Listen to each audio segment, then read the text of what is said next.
Si on a une maison unifamiliale dans une banlieue qui a un système de géothermie pour son source d'énergie, qui a des panneaux solaires pour produire l'eau chaude, on peut couper environ 40% de notre empreinte écologique.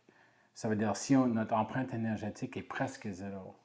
Le problème, c'est ces mêmes maisons qui ont presque aucune empreinte énergétique a toutes sortes de problèmes liés à le transport. Ça veut dire les 3 voitures que ça prend pour cette famille, la notion que la maison est tellement grande, même si les fenêtres sont étanches, le fait que tu as 3 fois la quantité de fenêtres de notre maison, ça veut dire que finalement, si tu demeures dans un appartement comme un étudiant sur le plateau à Montréal, ou tu demeures dans une maison de 3500 pieds carrés dans la banlieue avec 2 voitures, ton empreinte énergétique et écologique ensemble sont presque pareilles.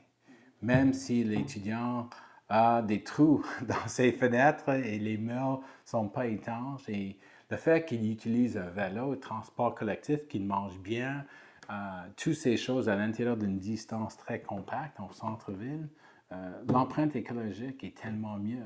Alors, on ne peut pas compter sur une technologie pour changer des habitudes qui sont problématiques.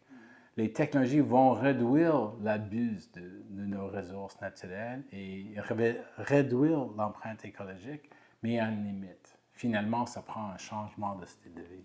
Un changement de style de vie ne sera pas fait par la culpabilité. Et ça ne sera pas fait par des taxes ou des impôts.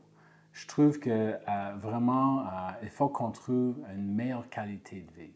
Les gens vont changer quand ils vont avoir les bénéfices qui sont tellement mieux.